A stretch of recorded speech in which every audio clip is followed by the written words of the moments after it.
An 8-year-old girl runs desperately down the corridors of a public hospital, tears streaming down her face and her heart racing. Her mother, a cleaning lady juggling 3 jobs, is hospitalized in critical condition, needing an urgent heart surgery that costs more than they could ever save in a lifetime. With a trembling yet determined voice, the girl knocks on the doctor's office door and makes a proposal that leaves him speechless. "Doctor, I promise to be your maid forever if you save my mother." What she doesn't know is that a millionaire waiting for his appointment in the hallway overheard every word of her desperate plea. What happens next will change everyone's lives forever. The echo of hurried footsteps resounds through the chilly hallways of St. Vincent's County Hospital, mixing with the acrid smell of disinfectant that seems to cling to every breath. Maria Sanchez, only 8 years old, runs with her heart pounding, her worn-out sandals slapping against the scuffed linoleum floor. Tears stream down her brown face, but she doesn't stop to wipe them away. There's no time for tears now. "Doctor, doctor!" she yells, her high-pitched voice echoing off the hospital green walls. Nurses and doctors turn, surprised by the desperate urgency of the small child who seems lost in the morning chaos of the city's busiest hospital. Maria knows every hallway in this place. For the last 3 months, she has come here every morning before school, every afternoon after class, and every weekend. Her mother, Consuelo, works as a cleaner in 3 different places. Early mornings at the hospital, afternoons at a private school in an upscale neighborhood, and nights for a commercial cleaning company, or rather, she used to. Now she's a patient on the second-floor ward, her heart failing after years of exhausting work and poor nutrition. "Sweetie, you can't run in here," a nurse says, trying to grab her by the arm, but Maria dodges with agility, continuing her desperate search. She knows exactly where to find Dr. Henry Morgan, the chief of cardiology. He's the one who decides who lives and who dies in this hospital. The office door is partially open. Maria can see Dr. Morgan sitting behind a desk cluttered with papers, his graying hair reflecting the cold fluorescent light from the ceiling. He's on the phone, his voice deep and tired, the voice of someone who has seen too many tragedies. Maria bangs on the door with force, her small fists making a dull thud against the wood. "Doctor, please!" "I need to talk to you," she cries, pushing the door open and barging in. The doctor looks up, startled by the intrusion. He recognizes the girl immediately. It's the cleaner's daughter, the child who always waits in the hallway for news. "Maria, isn't it? You need to wait outside, dear. I'm in an important meeting," he says, trying to be kind but firm. But Maria doesn't move. Her small hands are trembling, and she wipes her nose on the back of her hand. "Doctor, my mom is going to die if she doesn't get the surgery soon. The nurse said there's a 6-month waiting list, but my mom doesn't have 6 months. She's getting weaker every day." Maria's voice trembles, but there's a fierce determination in her brown eyes. "I know you can help. I've seen you save other people." Dr. Morgan puts the phone down, his expression softening. He's heard many desperate pleas, but there's something about this child's posture that touches him deeply. Maria isn't just begging, she's negotiating. "Doctor, I promise I'll work for you forever if you save my mum," she says, her words tumbling out in a desperate rush. "I know how to clean, I can cook, I can do yard work. My mum taught me everything. I work hard, I'm always on time, and I'll never complain. I just need you to move her up the list." The silence that follows is as heavy as lead. From the hallway, a well-dressed man who was waiting for his appointment hears every word. Edward Miller, a 60-year-old millionaire businessman, had been flipping through a magazine when the girl's desperate voice reached his ears. Now, he's motionless, the magazine forgotten in his lap, absorbing every word of this proposal that has just changed the course of 3 lives forever. Rain began to beat against the hospital windows, as if the sky itself were weeping for the injustice about to unfold. Dr. Morgan removes his glasses and rubs his tired eyes. In 30 years of medicine, he had never received an offer so innocent and, at the same time, so devastating. Maria remained standing before the desk, her eyes fixed on the doctor's face, waiting for an answer that could determine whether her mother lives or dies. "Maria, dear, have a seat here," he says, pointing to the chair across from his desk. The girl obeys, but sits only on the edge, as if ready to bolt at any moment. "You're a very brave girl, but you need to understand that things don't work that way. I can't accept you working for me in exchange for a surgery." Maria's eyes fill with tears again. "But doctor, I don't have any money. Nobody in my family has money. My mum works so hard she can barely pay the rent and buy food. If not like this." "Then how?" The doctor gets up and walks to the window, watching the rain continue to fall. "The hospital's charity care program will cover your mum's surgery, Maria. She won't die for lack of treatment." He turns to the girl, trying to offer a reassuring smile. "I've already approved the procedure. Your mom is on the list for the surgery." Maria's face lights up for a moment, but then it falls again. "When, doctor? When is she getting the surgery?" The pause that follows is too long. Dr. Morgan returns to his chair, choosing his words carefully. "The waiting list for cardiac surgeries is a little long right now. About 6 months. 6 months? Maria cries, jumping up from her chair. "Doctor, the nurse said she doesn't even have 6 weeks. How is she going to last 6 months? Maria, I understand your anguish, but the system works on a first-come, first-served basis. And by severity, there are people who've been waiting longer than your mother, but they're not going to die before their turn. My mom will." The words come out like an accusation, loaded with a rage that shouldn't exist in the heart of an 8-year-old. In the hallway, Edward Miller quietly approaches the door. He can hear the conversation clearly, and every word is like a stab to his conscience. The woman's name, Consuelo, echoes in his mind, stirring a memory he had tried to bury for 5 years. "Doctor, is there any way to speed up the process? An emergency list?" Maria asks, her voice now more controlled, but still desperate. "Technically, yes. There are cases that can be prioritized when there's an imminent risk to life, but that requires a more detailed evaluation. And even then," the doctor hesitates, knowing he's offering a fragile hope. "Then let's do the evaluation. Right now." Maria slaps her hands on the desk, startling the doctor with her determination. "Maria, it's not that simple.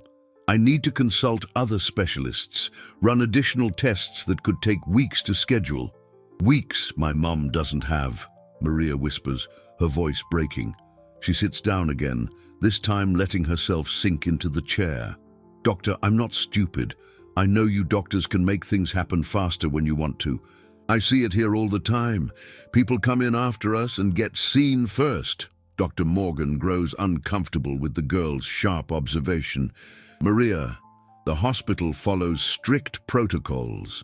Protocols for the poor," she interrupts, her voice filled with a bitterness that shouldn't belong to someone so young. "My mum has cleaned this hospital every day for 3 years. She knows every corner, every room, every doctor. She tells me how you treat people differently depending on who they are." The silence that follows is awkward. Dr. Morgan knows the girl is right, but he can't officially admit it. In the hallway, Edward Miller closes his eyes, remembering Consuelo Sanchez, the cleaner who was unjustly fired from one of his companies years ago by a corrupt supervisor who wanted to hire his own niece. "Maria, I'll do what I can to speed up the process," the doctor finally says. "But you need to understand there are limitations in the system that I can't just ignore." Maria stands up, wiping her tears with the back of her hand. "Doctor, if my mom dies on your waiting list, I'll make sure everyone in this city knows you let her die because we're poor." The threat coming from a child should sound empty, but there's something in the way Maria says it that makes the doctor believe she is capable of keeping her promise. "I'm not giving up on my mom," Maria says, walking toward the door. If you won't help, I'll find another way. She leaves the office with the same determination she entered with, leaving Dr. Morgan alone with the weight of her words. Outside, Edward Miller watches the girl walk away down the hall, and a decision begins to form in his mind. Edward Miller remains motionless in the hallway for several minutes after Maria disappears from view. His hands tremble slightly as he pulls his phone from his pocket and cancels his doctor's appointment. The routine checkup that brought him here this morning seems insignificant in the face of the drama he just witnessed. Consuelo Sanchez. The name resonates in his mind like a ghost from a past he tried to bury. 5 years ago, she worked the night shift as a cleaner in the administrative building of Miller Construction, one of his companies. Edward rarely stayed late at the office, but at the time, he was going through a messy divorce and preferred to avoid the empty house. Consuelo always greeted him with a genuine smile as she cleaned the hallways. She worked with a quiet efficiency that Edward admired, never complaining even when she found the office in a deplorable state after long meetings. One night, he found her crying in the break room, trying to hide her tears as she mopped the floor. Was everything all right? He had asked, embarrassed to have caught her in such a vulnerable moment. I'm sorry, Mr. Miller. I shouldn't be crying at work, she replied, quickly wiping her eyes on her uniform sleeve. We all cry sometimes. What happened? Consuelo hesitated, but something in her boss's genuine kindness made her open up. My daughter is in the hospital. Pneumonia. She's only 3. And the doctors say she needs medicine that our insurance won't cover. I'm trying to save up the money, but Edward didn't think twice. He took out his wallet and gave her the cash needed for the medication. This isn't a loan. It's a bonus for your exemplary work. Mr. Miller, I can't accept this. Yes, you can. And I want you to take a few days off to take care of your daughter. We'll sort it out. The following week, when Edward returned to the office, Consuelo had been fired. The supervisor, Roger Campos, explained that she had missed too many days and that her performance had dropped. Edward questioned the decision, but Roger insisted he had already hired a replacement, his niece, who desperately needed a job. Edward, busy with personal problems and pressures from other businesses, didn't investigate further. He signed the termination papers and moved on, assuming Roger knew what he was doing. It was only months later that he discovered the supervisor had lied about Consuelo's absences and that the firing was a maneuver to benefit his family. By the time Edward finally confronted Roger, the man had already transferred to another department, and Consuelo had vanished. He tried to locate her to offer her job back, but she had moved and left no forwarding address. The guilt bothered him for weeks, but it gradually faded among his many business responsibilities. Now, standing in the hospital corridor, Edward remembers every detail of that time. The girl who just left the office, Maria, must be the same child who was sick 5 years ago. The same child he had inadvertently helped save when he gave her money for medicine. And now, fate had brought mother and daughter back into his life at the most critical moment. Sir, are you feeling all right? A nurse approaches, concerned by the sudden pallor of the well-dressed man. I'm fine. Thank you, Edward replies, but his voice sounds distant. Do you know the Sanchez family? The mother is a patient on the 2nd floor. Consuelo Sanchez. Yes, I know her. She's one of our cleaners. Or was, until she got sick. Why do you ask? Do you have her address, contact information? The nurse furrows her brow. Sir, I can't give out patients' personal information. It's against hospital policy. Edward nods, understanding. Of course, I'm sorry. It's just, I know her from a long time ago. She used to work for me. Oh, then you know how hard-working she is. It's a shame what's happening to her. And that little girl. Maria is so brave, here every day, taking care of her mom like she's a grown-up. Is the situation serious? Her heart is failing rapidly, without the surgery. The nurse pauses, realizing she's saying too much. Sorry, I shouldn't be discussing this. Edward thanks her and walks away, his mind working furiously. He has resources, contacts, influence.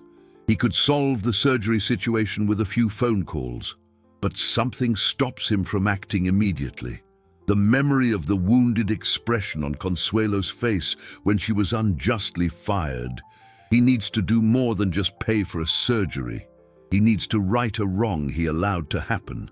He needs to find a way to help without seeming condescending, a way to restore the dignity that was taken from this family. Walking toward the elevator, Edward makes a decision. He's going to find out everything that happened to Consuelo in the last 5 years. He's going to understand how she reached this point of desperation, and then he's going to find a way to repair the mistake he made so long ago. The elevator doors open, and Edward steps inside. Pressing the button for the ground floor, for the first time in years, he has a mission that goes beyond profit and business deals. Maria walks down the hospital stairs with heavy steps, her school backpack bouncing on her back. It's almost 9 in the morning, and she should be in school, sitting in the front row of her 3rd grade class, listening to Ms. Garcia explain multiplication tables. But how can she think about math when her mother is wasting away on the 2nd floor? The rain has stopped, but the sky is still laden with grey clouds that seem to mirror the girl's mood.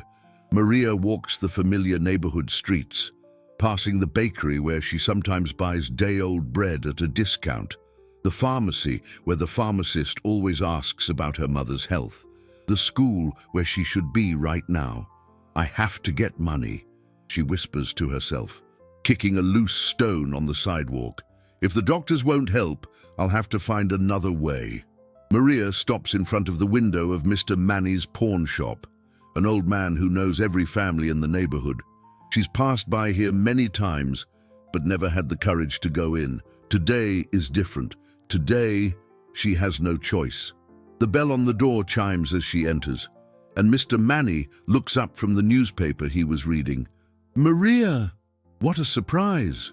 Shouldn't you be in school, kiddo? Mr. Manny, I need to sell some things, she says, taking her backpack off and placing it on the counter. I need money to help my mom. The man frowns, concerned. Maria, child, what things do you have to sell, and where's your mother? Does she know you're here? My mom's in the hospital. She needs a surgery that costs a lot of money. Maria opens her backpack and starts taking out her belongings. A plastic watch she got for her 7th birthday, a gold-plated chain that belonged to her grandmother, 3 of her favorite storybooks, and her most prized possession, a class ring her father left behind before he left. Kid, these things aren't worth much, Mr. Manny says gently, examining the items. The watch is plastic, the chain is plated. The books are used. How much do you need? How much can you give me? Mr. Manny does some quick math in his head. Look, Maria, being very generous, I can give you $50 for all this. But a heart surgery costs thousands of dollars. You understand that, right? Tears well up in Maria's eyes again, but she quickly wipes them away. I know, Mr. Manny, but it's a start. I'll get the rest. How, kid? How is an 8-year-old girl going to get thousands of dollars? I'll work. I'll do anything. I'll clean houses. I'll babysit. I'll sell candy on the street.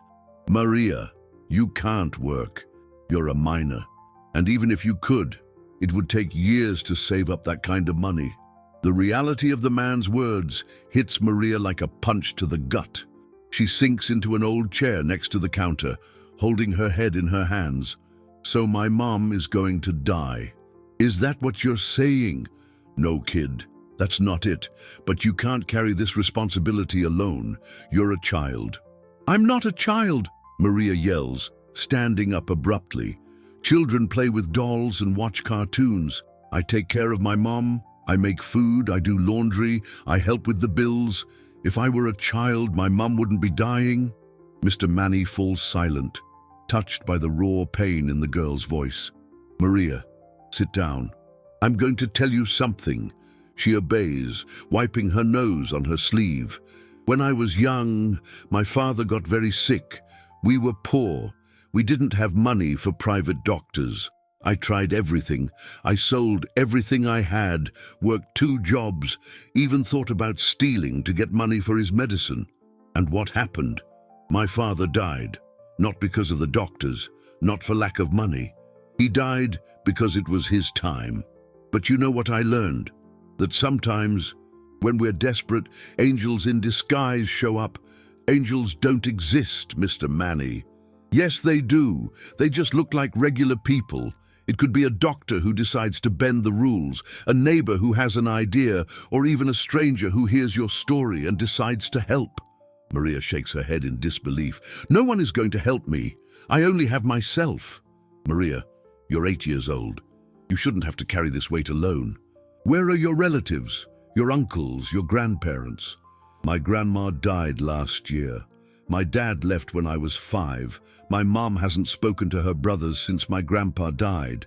It's just me and her. Mr. Manny sighs deeply. Then I'll give you the $50, but not for your things. I'll give it to you because I've known your mother since she was a little girl like you. Consuelo is a hard-working, honest woman, and she doesn't deserve this. Thank you, Mr. Manny. I promise I'll pay you back. You don't have to pay me back, kid, but promise me one thing. What?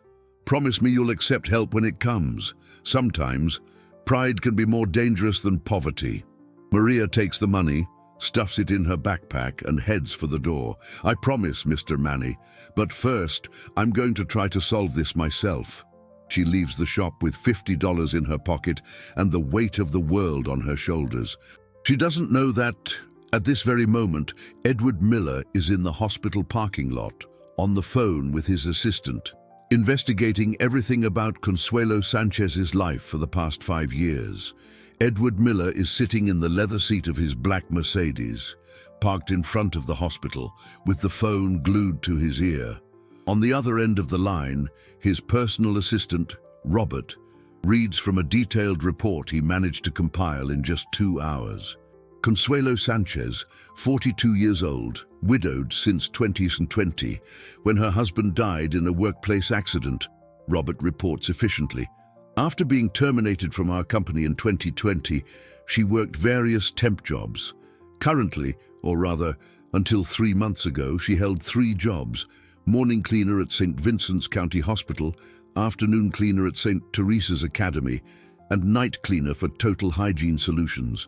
3 jobs, Edward murmurs, feeling the weight of guilt tighten in his chest. Continue. The daughter, Maria Sanchez, 8 years old, attends P.S. 118. Excellent academic record, perfect attendance, always at the top of her class. Teachers report she is extremely responsible and mature for her age. Edward looks out the car window and sees Maria leaving a pawn shop, her backpack looking far too heavy for her small shoulders. Robert, I need you to find out more about the circumstances of her termination from our company. I want every detail about what Roger Campos did. I have some information on that already, sir. Would you like me to read it now? Yes. Roger Campos, at the time supervisor of the cleaning department, terminated Consuelo, citing excessive absences and poor performance. However, after speaking discreetly with employees from that time, I've discovered that Consuelo never missed a day without justification. The absences Roger cited were the days you yourself authorized for her to care for her sick daughter. Edward closes his eyes, anger rising in his chest. And his niece. Camila Campos was hired immediately after Consuelo's termination. She remained in the position for only 6 months before being fired for actual unexcused absences and inappropriate conduct at the workplace. Where is Roger Campos now? This is the interesting part, sir. He works at St. Vincent's County Hospital. He's an administrative supervisor in the Human Resources Department. Edward's eyes snap open. The same hospital where Consuelo worked and is now a patient. Exactly. And there's more. In the last 5 years, Roger has been promoted 3 times at the hospital, Apparently, he has considerable influence over administrative decisions, including hiring, firing, and, according to some sources, even the prioritization of elective surgeries. Are you implying that... I'm saying it's a very big coincidence, good sir. Consuelo worked at the hospital for 3 years, always praised by doctors and nurses. When she fell ill and had to take leave, she was terminated almost immediately. Roger claimed she was abusing medical leave. Edward gets out of the car and starts walking back to the hospital, his mind processing the information. Robert, I want you to investigate every decision Roger has made in the last 2 years. Hiring, firing, everything. And I want information on the criteria the hospital uses to prioritize surgeries. I'm already working on it, sir. But I must advise that some of this information may be confidential. Use all necessary resources. Hire private investigators, lawyers, whatever it takes. I want to know if there's a pattern of corruption in this hospital. Edward enters the hospital lobby again, observing the flow of doctors, nurses, and patients. Everything looks normal on the surface, but now he looks with different eyes, searching for signs of what Robert has just revealed. Sir, there's one more thing, Robert continues. Consuelo Sanchez's surgery was indeed approved for charity care, but according to my sources at the hospital, her case was classified as elective instead of urgent, despite medical reports indicating it's an emergency. Who made that classification? The paperwork went through the administrative department. Guess who signs off on the priority classifications? Roger Campos. Exactly. And sir, there's something very strange. In the last 6 months, every cardiac emergency case that was reclassified as elective involved a low-income patient. Cases of patients with private insurance were never reclassified. Edward stops in the middle of the hallway, rage completely taking over. Robert, I want you to prepare a complete dossier on Roger Campos. I want every decision he made, every reclassification, every person who was harmed. And I want lawyers ready to act. Yes, sir, but may I suggest caution? If Roger is really doing what we suspect, he could retaliate against Consuelo Sanchez if he finds out he's being investigated. Edward looks toward the elevators leading to the 2nd floor, where Consuelo is a patient. You're right, we need to be strategic. First, we'll ensure she gets the proper treatment. Then, we'll destroy the scheme that nearly killed her. And what about the girl? Sir, Maria? Edward remembers the scene he witnessed in the doctor's office, the desperate promise of an 8-year-old offering her entire life in exchange for her mother's. Maria, she can't keep carrying this weight alone. But based on what I saw today, she won't accept help easily. She distrusts adults, and after everything we've discovered, I can't blame her. Would you like me to prepare a specific approach? Not yet. First, I need to understand the situation better. I'll observe, I'll learn about them, and when the time is right, I'll find a way to help without seeming condescending or suspicious. Edward hangs up the phone and stands in the lobby, observing the hospital routine with a completely new perspective. He came here for a routine medical checkup and discovered an injustice that might be costing lives. More than that, he discovered he has a personal responsibility to correct a mistake he allowed 5 years ago.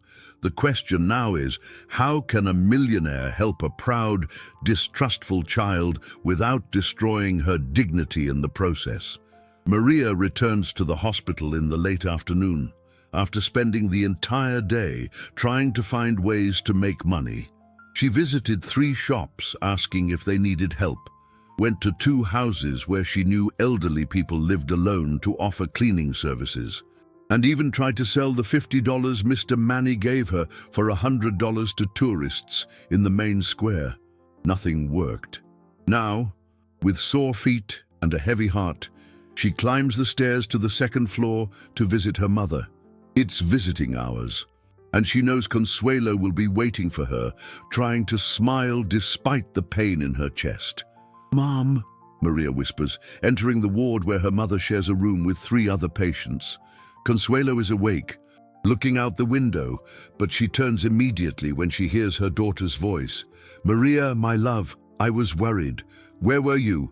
Ms. Garcia called here asking why you weren't at school today."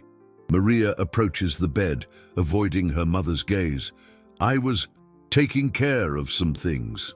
"What things, Maria? You can't skip school. Your education is important. More important than your life." The question slips out before Maria can stop it. She sits in the chair next to the bed, finally looking at her mother's pale face. Consuelo reaches out and touches her daughter's face tenderly. "Maria, my love, you can't stop living because of me. I'm going to be fine." "No, Mom, you're not." Maria holds her mother's hand, feeling how cold and weak it is. "I know about the surgery, about the waiting list. I talked to Dr. Morgan this morning." Consuelo's eyes fill with tears. "Maria, you shouldn't have done that. You shouldn't worry about these things. And then who will? It's just us, Mom. If I don't worry about you, who will?" The two sit in silence for a few minutes, holding hands. Consuelo knows her daughter is right, but she can't accept that an 8-year-old has to carry such a burden. "Mom, I tried to get money today," Maria confesses. "I sold some things to Mr. Manny. I asked if anyone needed help with cleaning or babysitting. But nobody wants to hire a kid. Maria, you can't."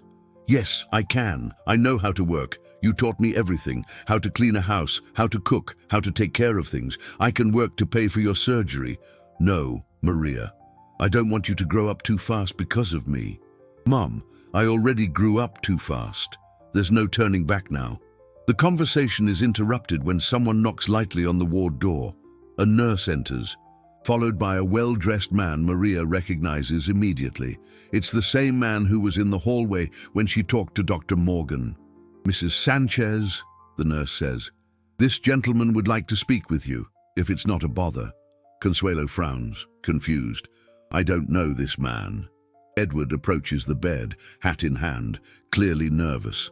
"Actually, Mrs. Sanchez, we've met. My name is Edward Miller. You worked for me a few years ago at Miller Construction." Consuelo's face transforms instantly. Recognition, then confusion, then a hint of anger flash in her eyes. "Mr. Miller, what are you doing here?" Maria looks back and forth between them, sensing the tension in the air. "Mom, you know this man." "She does," Edward answers, before Consuelo can speak. "And I owe her a very big apology." "No apology needed," Consuelo says, her voice cold. "You did nothing wrong. It was just business." "No, Mrs. Sanchez, it wasn't just business. It was an injustice, and I let it happen." Maria looks at her mother, seeing tears form in her eyes. "Mom, what happened?"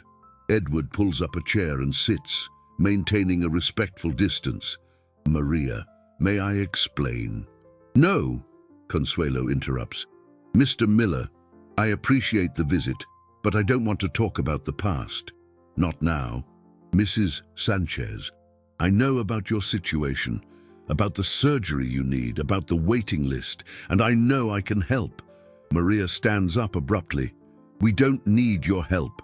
"Maria," Consuelo whispers. "No, Mom. You always told me to never take charity from anyone, to always keep our dignity, no matter what." Edward looks at the girl, seeing the same fierce determination he observed in the doctor's office. "Maria, it's not charity. It's justice." "Justice how?" "Your mother was unjustly fired from my company. I should have investigated better at the time. I should have stopped it from happening. Now I can correct that mistake." 5 years later, Maria crosses her arms, defiant. "Where were you when my mum was starving looking for work? Where were you when she had to take 3 jobs to pay the rent? Where were you when I had to learn to cook because she came home too late at night, too tired to make food?" Each of Maria's questions is like a stab to Edward's heart. "You're right. I wasn't here when you needed me, but I'm here now. And why should we trust you?"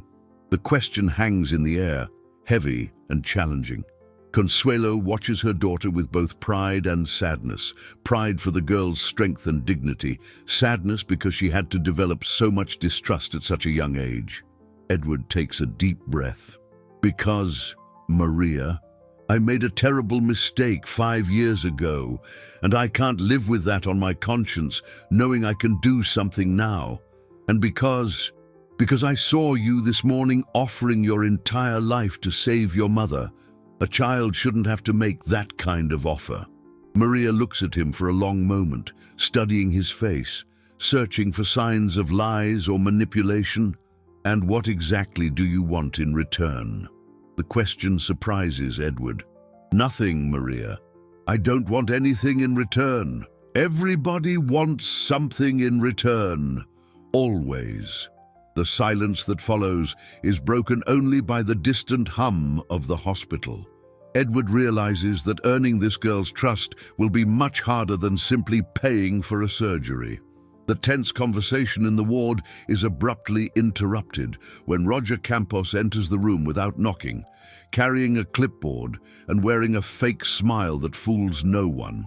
Edward recognizes him immediately, and his jaw tightens.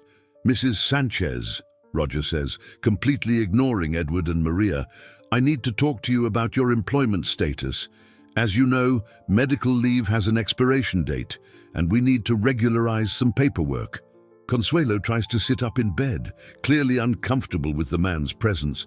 "Mr. Campos, I turned in all the medical documents last week." "Yes, but some irregularities have come up," Roger interrupts, his eyes finally landing on Edward. "Sorry, I didn't realize you had a visitor. Perhaps we should talk in private." "There's no need." Edward stands, his voice icy. "Roger Campos, isn't it?" Roger frowns, clearly trying to remember where he knows Edward from. "Yes, you look familiar." "Edward Miller. Miller Construction. Remember? You worked for me until 2020. The color drains from Roger's face instantly. He looks nervously from Edward to Consuelo, realizing his presence is no coincidence. "Mr. Miller, what a surprise to see you here." "I'll bet it is," Edward replies, taking a step toward Roger, "especially considering you're about to harm an employee who was already wronged by you once." Maria watches the exchange, realizing there's much more going on than she understands. "Mom, who is this man?" "He's my supervisor at the hospital," Consuelo answers, her voice weak. "Or was." Roger tries to regain his composure. "Mr. Miller, I don't know what story Mrs. Sanchez has told you, but I can assure you that all decisions made follow hospital protocols." "What protocols?" Edward interrupts. "The same protocols that reclassified a cardiac surgery from urgent to elective. The same protocols that put a woman with severe heart failure on a 6-month waiting list." Maria stands up sharply. "What? What do you mean reclassified?" Roger becomes visibly nervous. "That information is confidential. It shouldn't be discussed in front of the patient." "It shouldn't be discussed because it's criminal," Edward retorts. "Maria, your mother was put on an elective surgery list even though all the tests indicated an emergency. Someone deliberately changed the medical classification." "That's not true," Roger protests, but his defensive tone gives him away. Consuelo tries to sit up completely, alarmed. "Mr. Campos, you said my case was being treated as a priority, and it is, within the normal parameters of the system." "Liar!" Maria screams, her anger exploding. "Dr. Morgan told me that serious cases get priority. My mom is dying, and you're playing with paperwork." Edward pulls his phone from his pocket. "Robert, I'm here at the hospital with our person of interest. I want you to come immediately and bring all the documents you've gathered on the medical reclassifications from the last 6 months." Roger takes a step back, clearly terrified. "Mr. Miller, I don't know what private investigation you're conducting, but this could lead to serious legal problems." "For whom?" Edward advances another step. "For you, who is systematically harming poor patients. Or for me, for exposing corruption in a public hospital." I don't have to listen to this, Roger says, heading for the door. Mrs. Sanchez, we'll talk about your situation later. No, you'll talk now. Maria blocks Roger's path, her small hands balled into fists. You're not leaving here until you explain why my mum is dying on a waiting list while other people cut in line. Roger looks down at the girl with contempt. Get out of the way, girl. You don't understand how things work. I understand perfectly, Maria replies, her angry tears shimmering in her eyes. I understand you think you can play with people's lives because we're poor. I understand you did this to my mum before, taking her job, and now you're doing it again. Enough. Edward stands beside Maria. Roger, here's what's going to happen. You are going to leave this room, go to the medical department, and correct Mrs. Sanchez's surgery classification today. Now, and if I refuse? Edward smiles, but there's no warmth in his expression. Then tomorrow morning, every newspaper in the city will receive a complete dossier on your corrupt practices at this hospital, along with recorded conversations and documents proving you're misusing public funds. Roger's face goes livid. You have nothing on me. Robert, Edward speaks into the phone. Could you read Mr. Campos the title of the report you've prepared? Robert's voice comes through loud enough for everyone to hear. Report on administrative irregularities at St. Vincent's County Hospital. Analysis of 47 cases of suspicious medical reclassification between 2022 and 2025, all involving low-income patients. All approved by Supervisor Roger Campos. The silence that follows is deafening. Roger looks from Edward to Maria, then to Consuelo, realizing he's been cornered. 47 cases, Maria whispers, the magnitude of the situation hitting her. How many people died waiting? Consuelo closes her eyes, tears rolling down her face. My God, how many families? Roger tries to make for the door one last time, but Edward stops him. The choice is yours, Roger. Fix this now and cooperate with the investigation, or be publicly exposed and face the legal consequences. Maria looks at Edward with a completely new expression. For the first time since she met him, there's something besides distrust in her eyes. There's hope. Mom, she whispers, taking Consuelo's hand, I think our angel has arrived. Maria's innocent comment resonates through the ward, but Roger knows his fight isn't over. Men like him don't give up easily, and Edward has just made himself a declared enemy. 3 hours after the confrontation with Roger, Maria and Edward are sitting in the hospital cafeteria, sharing a sandwich and a conversation neither of them expected to have. Consuelo had finally fallen asleep after Dr. Morgan confirmed her surgery had been reclassified as urgent and would be performed the following week. So you really knew my mum before, Maria says, nibbling on a piece of bread. It's the first food she's been able to swallow properly in days.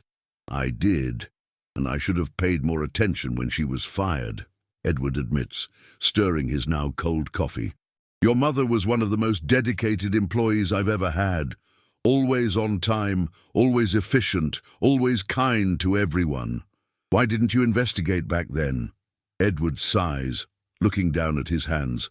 Because I was going through personal problems. My wife had filed for divorce. I was buried in other business deals, and when Roger told me he'd found a better replacement, I just trusted him. And the replacement was his niece. She was fired 6 months later for constant absences and inappropriate behavior. But by the time I found out, your mother had already disappeared. I tried to find her to offer the job back, but we had moved, Maria finishes for him. My mum couldn't afford the rent on the old apartment with just unemployment benefits. Edward closes his eyes, feeling the weight of every consequence of his negligence. Maria, I know you have no reason to trust me, but I want you to know that I'm not leaving this time. I'm going to stay until I'm sure your mother is completely well. Maria studies his face for a long moment. Do you have kids? The question catches Edward by surprise. No. My ex-wife and I never had children. She said I worked too much to be a good father. And was she right? Edward chuckles. but it's a sad laugh. She probably was. I dedicated 16 hours a day to my business. I thought financial success was all that mattered. And now I know I was wrong. Meeting you two has made me realize there are things much more important than money. Maria finishes eating and wipes her hands on a napkin. Mr. Miller, what you found out about Roger, about the other patients, that's really serious, isn't it? Very serious. If our suspicions are correct, he may have caused the deaths of innocent people. So what are we going to do? Edward notices she said, we, including herself in the fight.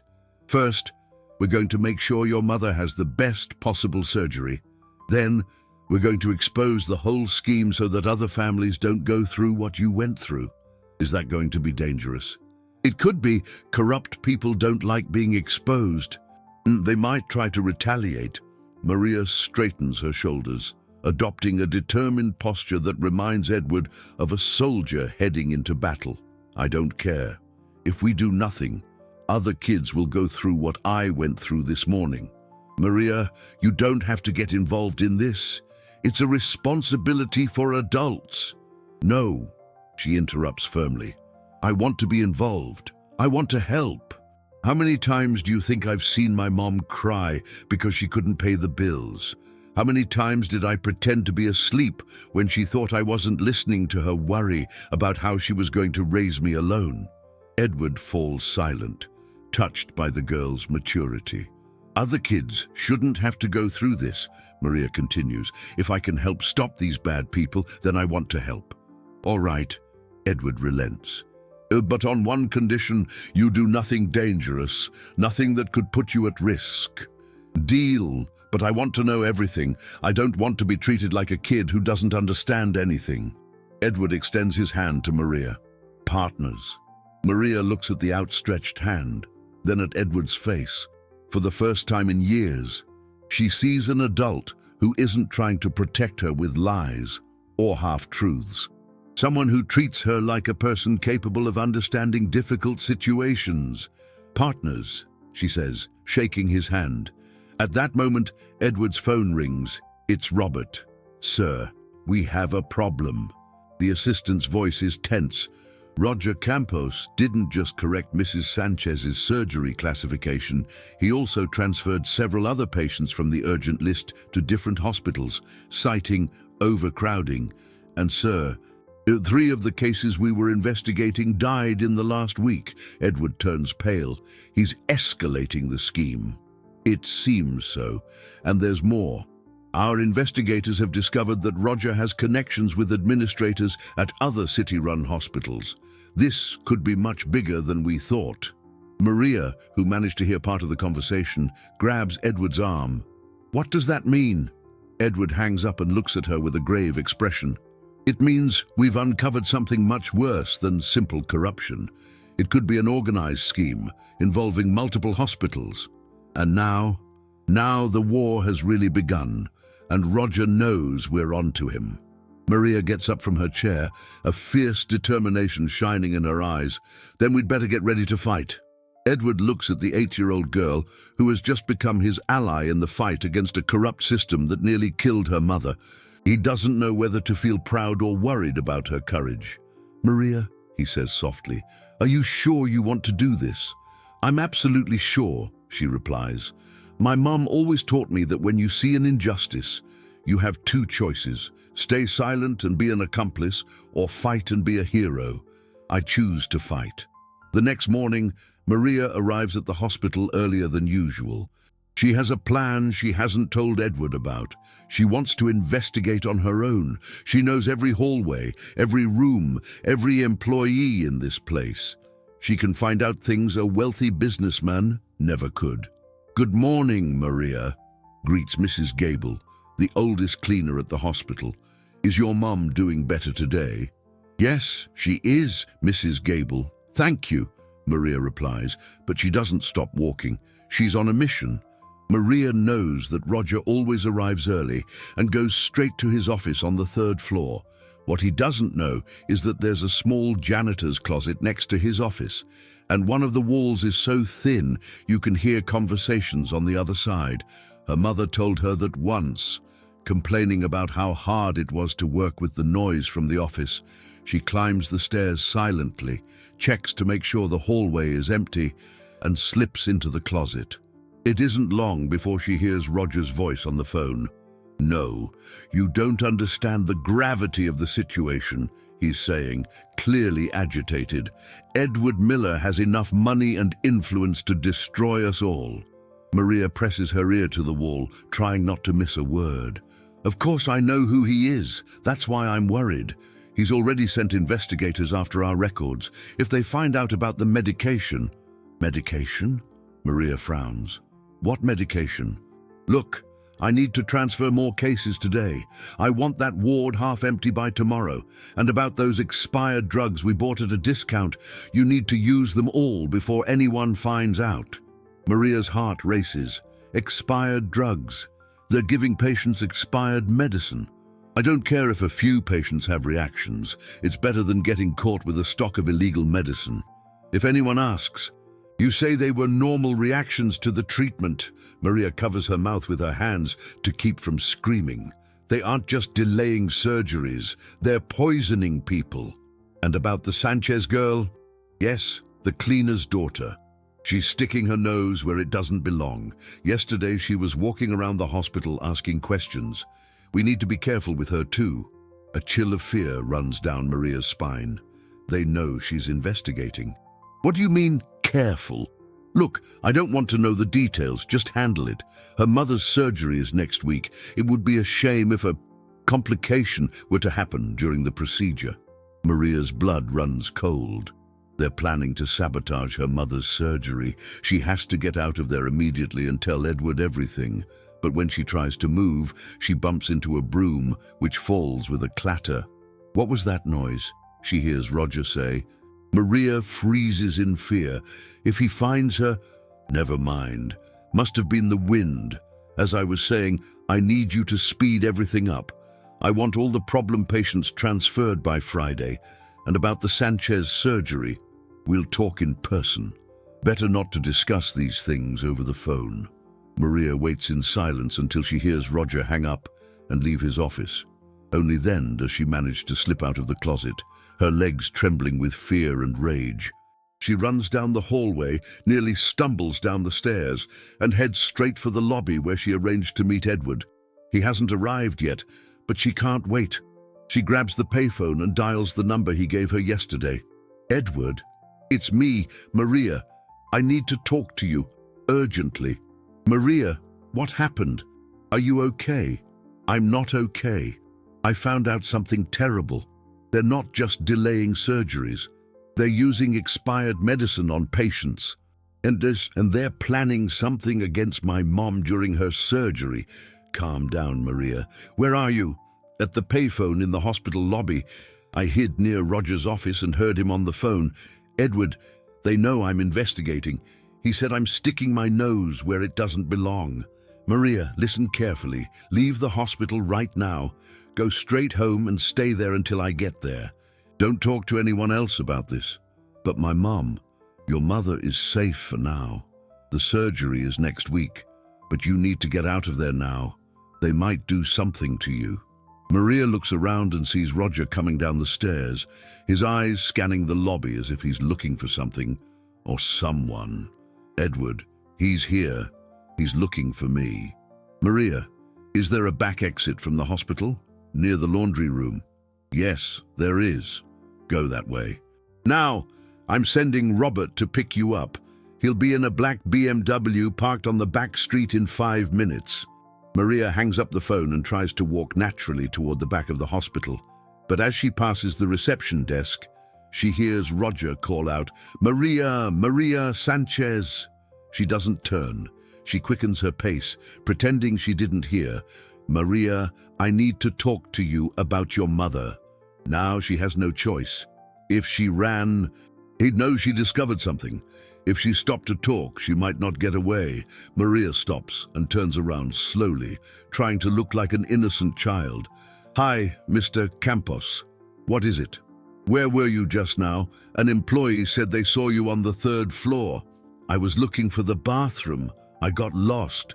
She lies, surprised by the naturalness of her own voice. Roger studies her with suspicion. Maria, you're a very smart girl. Too smart for your own good. The threat in his tone is clear. Maria feels her heart pound, but she maintains her innocent expression. I don't understand, Mr. Campos. Yes, you do. And I want you to know that I'm watching you. Anything that happens to your mother during the surgery, well, accidents happen in hospitals. The mask had finally dropped. Roger was no longer pretending to be kind. Maria looks at him with all the courage she can muster. My mom is going to be fine, and you're not going to hurt anyone else. We'll see, Roger smirks coldly. We'll see. Maria manages to reach the hospital's back exit without being followed, but her hands are trembling when she sees the black BMW parked exactly where Edward said it would be. Robert gets out of the car and approaches her carefully. Maria, I'm Robert, Mr. Miller's assistant. He sent me to pick you up. Maria looks at the man in the suit.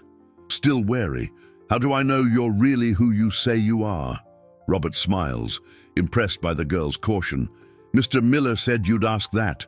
He told me to say that you two made a deal yesterday.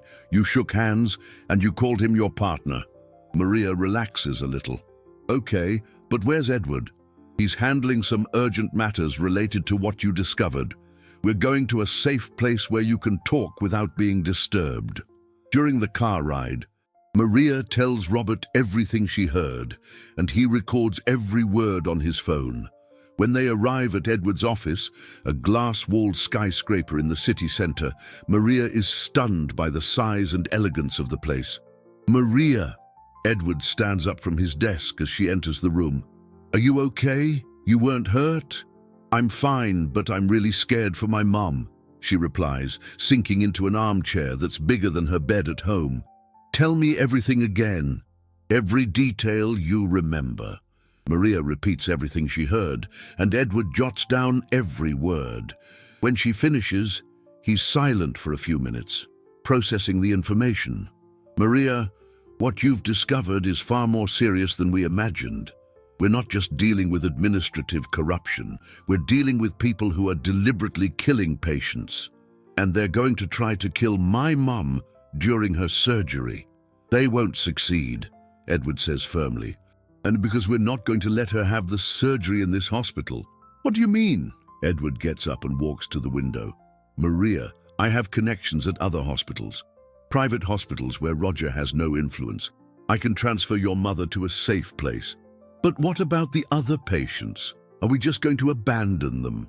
The question catches Edward by surprise. Even in danger, Maria is still worried about strangers. Oh, we're not abandoning anyone. But first, we need to ensure your mother is safe. Then we'll expose the entire scheme. Edward, Maria says, using his first name without Mr. Hun for the first time. I have an idea. What idea? What if we pretend we don't know anything? What if we let them think we've given up the investigation? Edward furrows his brow. Why? Because if they think they're safe, they'll let their guard down. And then we can get better proof. Maria, that's incredibly dangerous if they suspect anything. But it's the only way to save the other patients, too. If we just save my mom and expose the scheme later, they'll have time to destroy all the evidence and keep killing people in other hospitals. Edward is impressed by the girl's strategic thinking.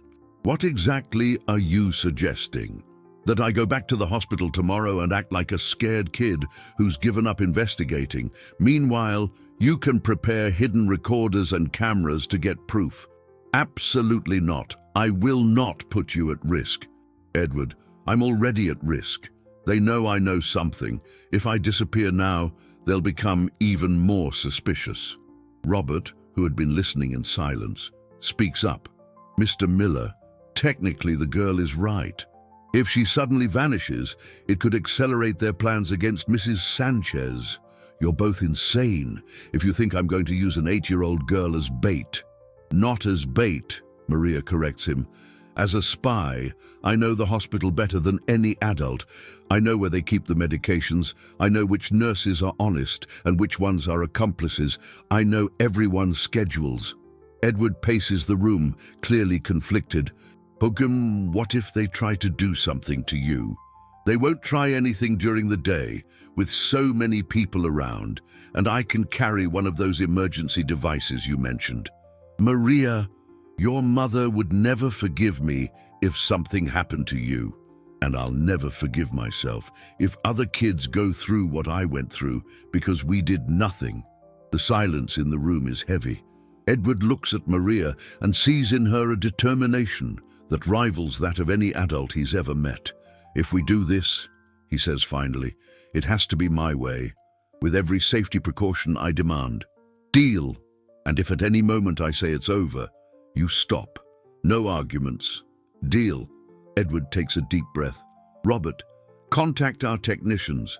I want miniaturized recording equipment, and I want a discreet security team at the hospital, disguised as visitors and staff. Yes, sir. Edward turns to Maria. And you will promise me you won't take any unnecessary risks. No heroics. You observe, you record, and you get out if you sense any danger. I promise. Maria, why are you willing to take this risk? Your mother is safe now. I can transfer her today.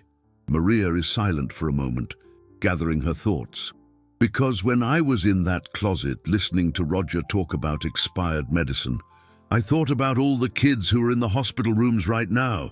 Kids like me, watching their parents get sick. She stops, tears beginning to fall. I thought, what if it was my mom taking expired medicine? What if she was the one who died because someone wanted to make money? I can't let that happen to other families. Edward kneels beside Maria's armchair. You are the bravest person I have ever met, child or adult. Maria wipes her tears. So we're going to save everyone. We're going to save everyone, Edward confirms, knowing he has just accepted the most important and dangerous mission of his life. The next morning, Maria returns to the hospital with a small recorder hidden in her shirt pocket and an emergency device disguised as a watch. Edward dropped her off at the entrance, pretending to be just a family acquaintance, but she knows there are at least 5 members of his security team scattered throughout the hospital. Maria, the head nurse, Rose, greets her in the lobby. How's your mother today? Better, thank you. The doctors said her surgery will be on Monday, Maria replies, trying to sound like a relieved child and not a spy on a mission. That's wonderful, dear. Your mother is a fighter. Maria goes up to the second floor to visit Consuelo, who is visibly better after receiving the proper medication. But Maria notices something strange. There are 2 nurses she's never seen before caring for patients in the cardiac wing. Mom, who are those nurses over there? She asks discreetly. Consuelo looks in the direction indicated. I don't know, honey. They arrived yesterday, said they were part of the specialized cardiac surgery team. A little strange, because Nurse Rose has always managed this wing. Maria feels a chill. Specialized nurses who appeared out of nowhere right after Roger found out he was being investigated. This couldn't be a coincidence. Mom, I'm going to take a little walk around the hospital. I'll be right back. Maria leaves the room and discreetly follows one of the new nurses. The woman heads straight for the hospital pharmacy, where she speaks in a low voice with the pharmacist. Maria hides behind a pillar and activates the recorder. Did the shipment arrive? The nurse asks. It did, but I'm worried. Some of the expiration dates are cutting it very close. Don't worry, we'll use it all before anyone notices. And if a patient asks about strange reactions, you just say it's normal, and the ones that have already expired. Mix them in with the new ones, in the small doses we use here.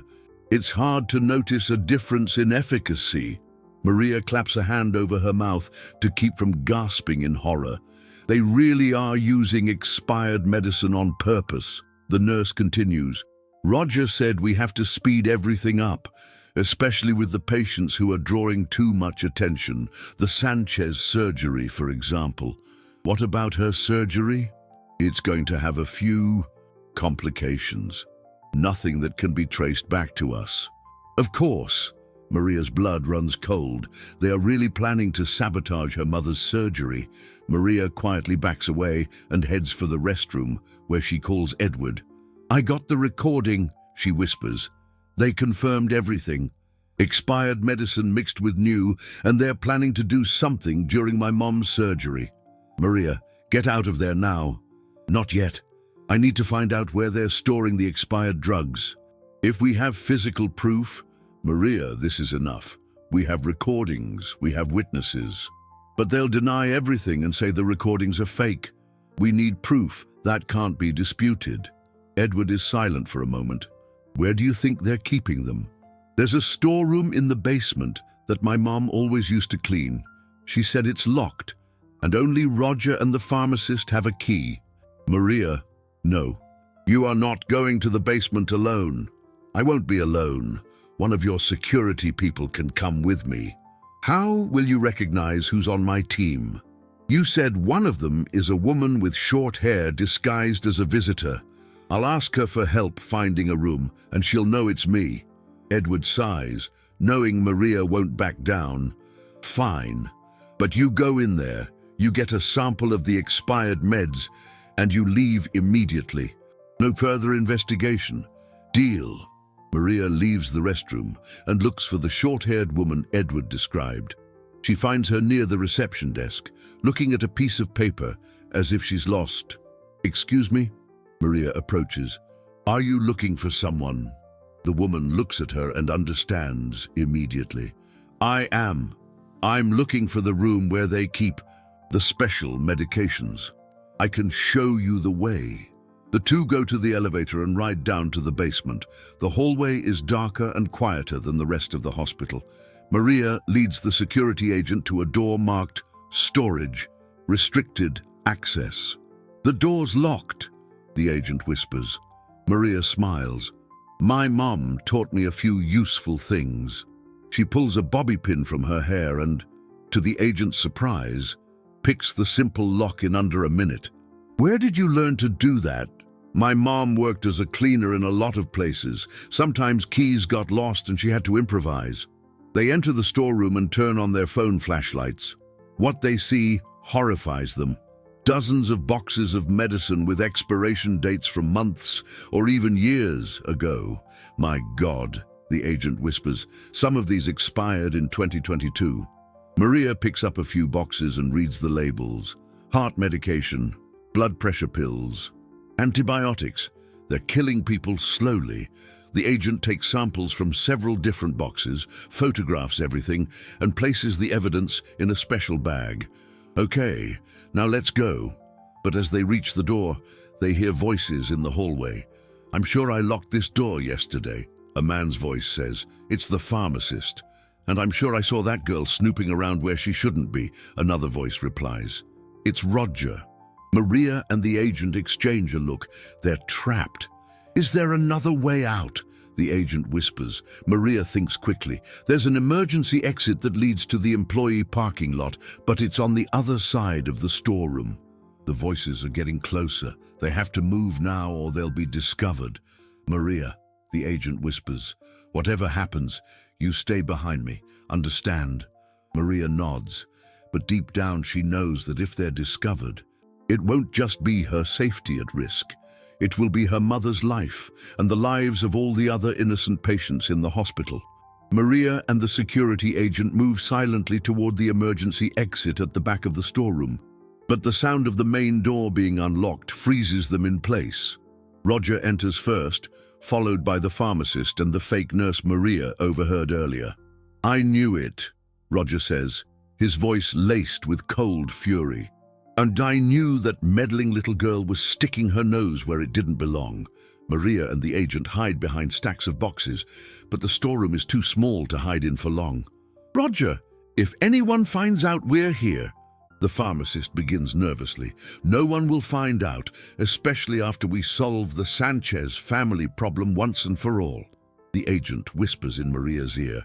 "When I give the signal, you run for the emergency exit and don't look back. But Maria shakes her head. I'm not leaving you alone.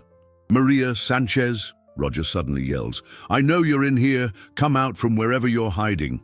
The agent makes a quick decision. She discreetly activates an emergency beacon and whispers, Edward, we're in the basement.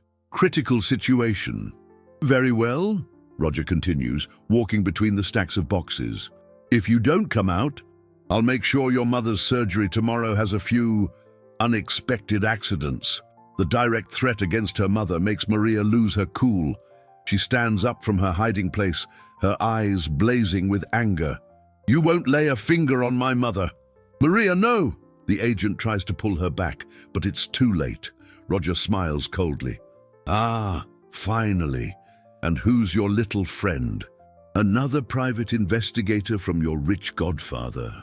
The agent reveals herself as well, placing herself between Maria and the three criminals. I'm with Edward Miller's security team. And you're surrounded. Roger laughs. Surrounded? By whom?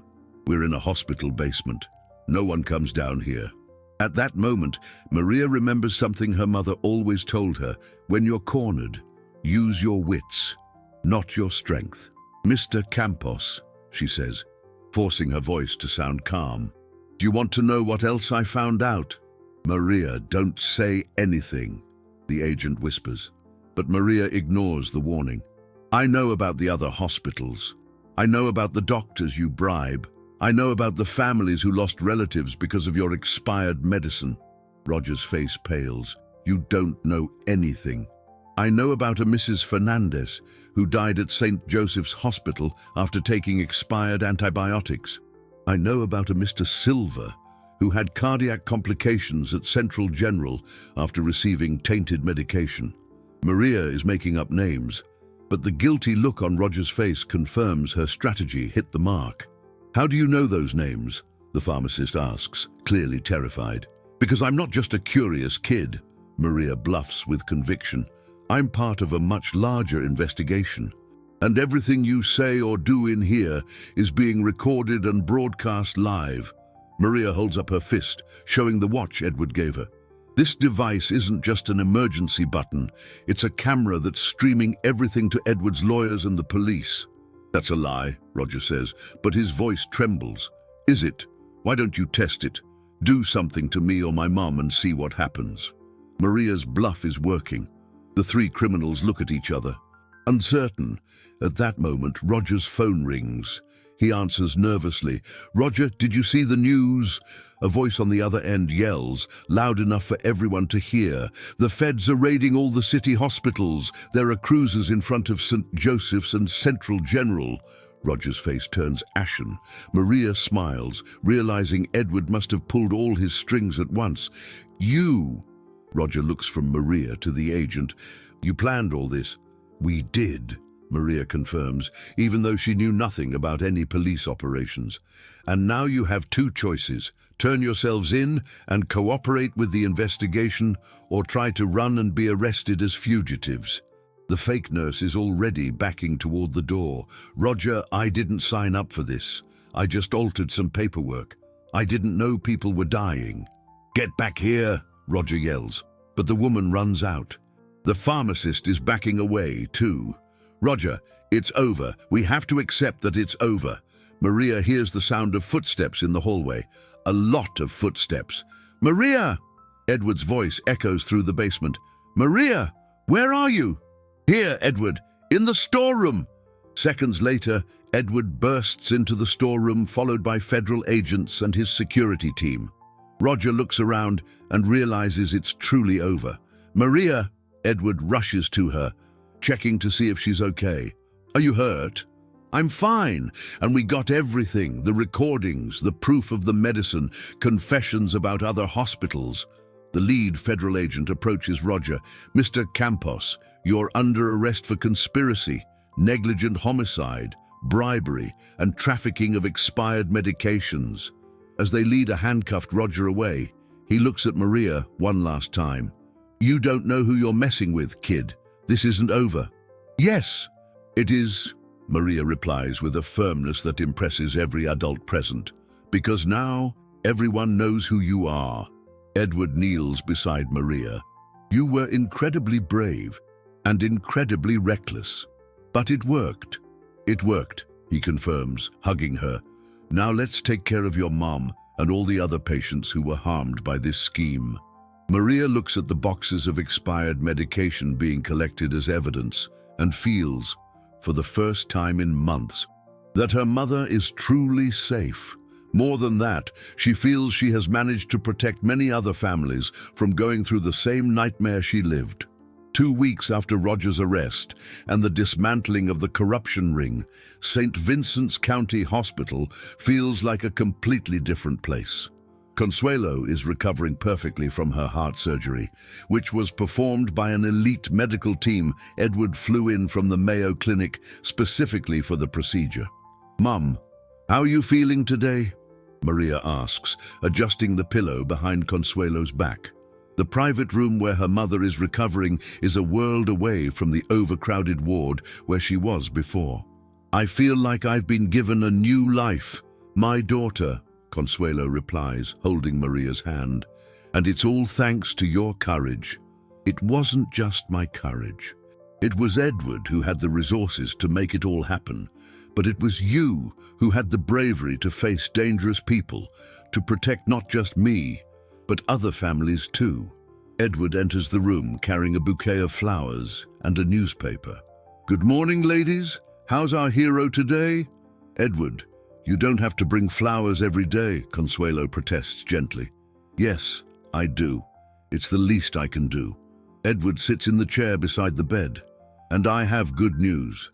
The newspaper published the full story on the corruption scheme.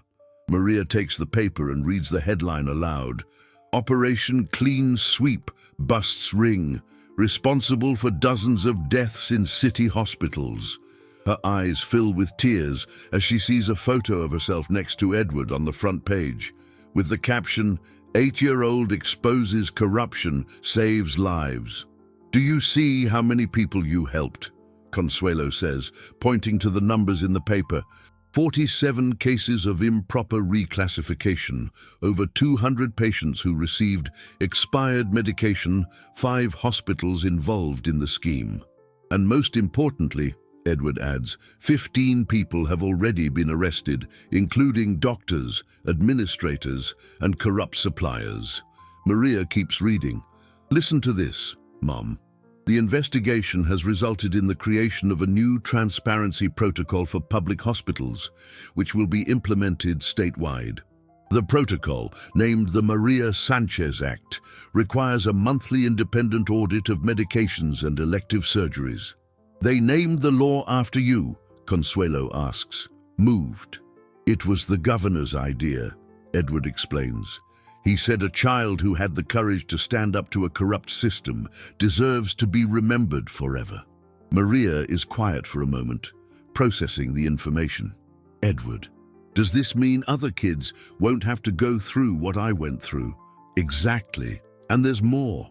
An emergency fund for urgent surgeries has been created, funded by business leaders who were moved by your story. No family will have to wait 6 months for an emergency heart surgery again. Consuelo wipes the tears from her eyes. Maria, do you realize what you've accomplished? You didn't just save me. You saved thousands of people you don't even know. We saved them. Maria corrects. Me, you, and Edward, and all the honest doctors who helped us.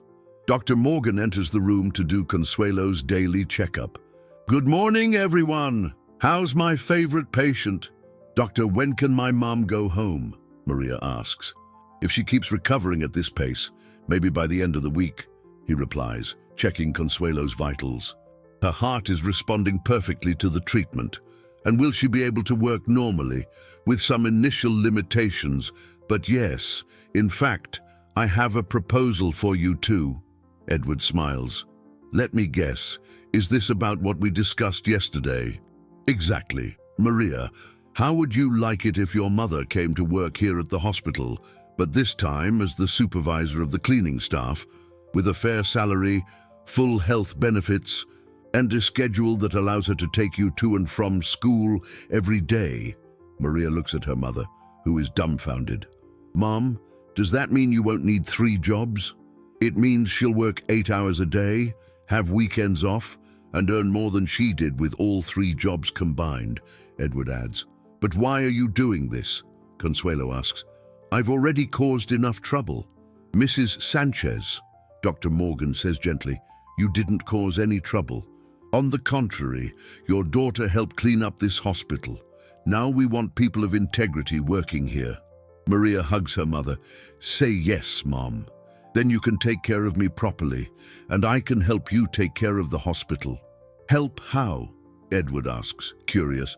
By creating a program for kids whose parents are patients, teaching them not to give up, to ask for help when they need it, to understand they're not alone. Edward is moved by the idea. Maria, that's brilliant. You mean you want to help other kids who are in the same situation you were? I do, because I know how terrible it feels to be alone and hopeless. If I can keep other kids from feeling that way, then it's settled, Dr. Morgan says. Consuelo Sanchez, supervisor of the cleaning staff, and Maria Sanchez, our youngest consultant for family crisis support. Consultant? Maria laughs. That's a job for grown-ups. You've proven that age doesn't determine wisdom or courage, Edward replies. And who better to help scared children than someone who went through the same experience and won? Consuelo holds Maria's and Edward's hands. How can I ever thank you for completely changing our lives? You already have, Edward says, by teaching me that true wealth isn't in money, but in the ability to make a difference in people's lives. Maria looks out the window of the room, watching the normal bustle of the hospital, knowing that it's now a safe place for all families who need help. For the first time in months, she truly feels like a child who can play, study, and dream, knowing her mother is safe and that together they built something much bigger than they ever imagined. 6 months after that cold, desperate morning when Maria ran through the hospital hallways, offering her entire life to save her mother, she is walking those same hallways again. But this time, there is no desperation in her steps. There is purpose. Maria, there's a new family in Ward 3, Nurse Rose informs her, a 7-year-old girl whose father needs urgent surgery. She's very scared. I'm on my way, Maria replies, adjusting the small ID badge she wears on her chest. Maria Sanchez, Family Support Program. Maria knocks lightly on the ward door and sees a small girl sitting beside the bed of a man who is sleeping, clearly sedated. The child has the same red, tear-stained eyes that Maria had for so long. Hi, Maria says softly, sitting in a chair beside the girl. My name is Maria. What's yours? Julia, the girl whispers, not taking her eyes off her father. Julia, is your dad sick? He is. The doctor said he needs a heart operation, but I don't really understand what's happening. Maria smiles tenderly. Do you want me to explain? I know a lot about heart surgeries. You do? But you're a kid like me. I am.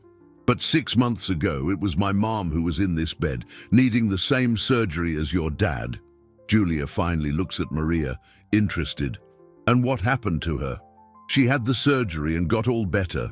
Today, she works here at the hospital, helping make sure everything runs right. But did you have money to pay for the surgery? Maria shakes her head.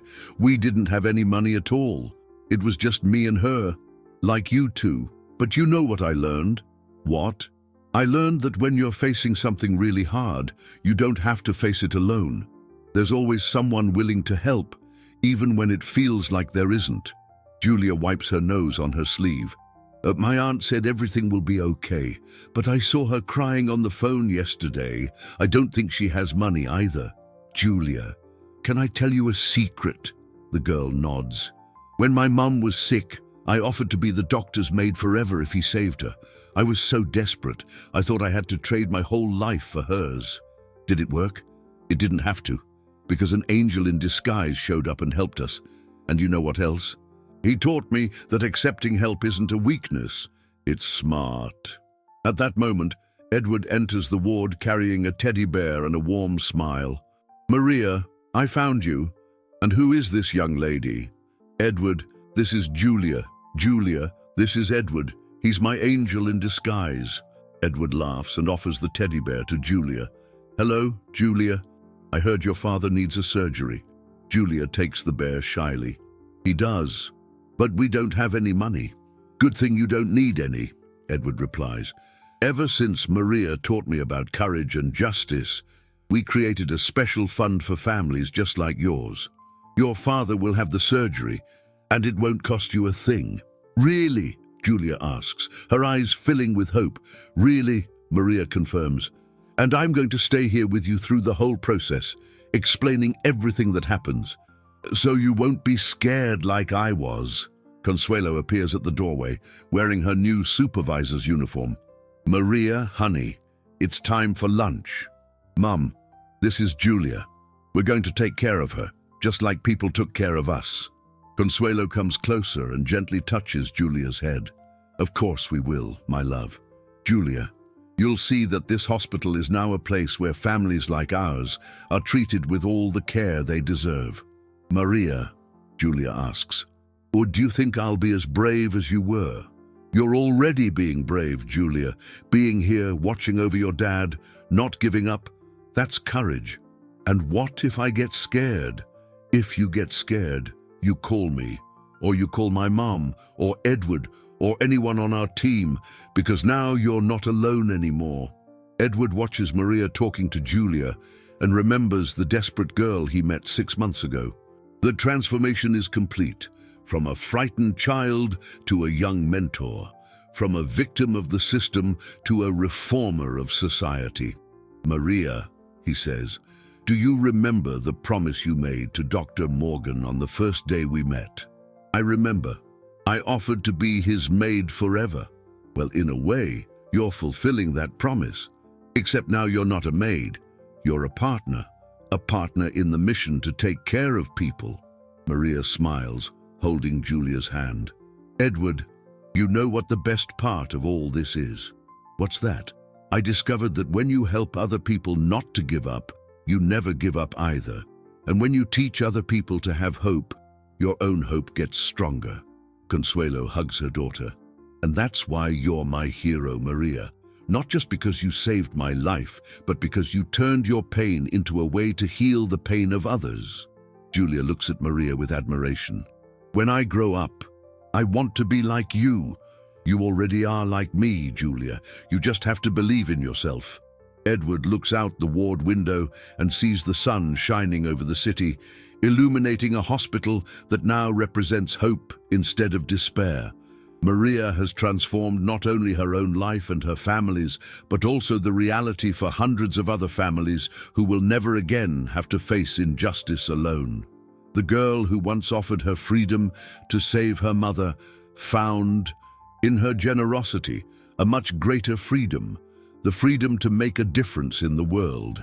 And she discovered that true heroes aren't those who never feel fear, but those who, even when afraid, choose to fight for what is right. From the hospital corridor, the echo of children's laughter mixes with the beeping of medical equipment, creating a symphony of life and hope.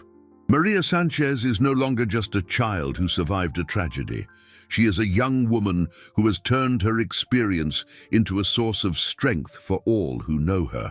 And somewhere in this renewed hospital, other families are discovering that sometimes angels appear when we least expect them, disguised as ordinary people with extraordinary hearts.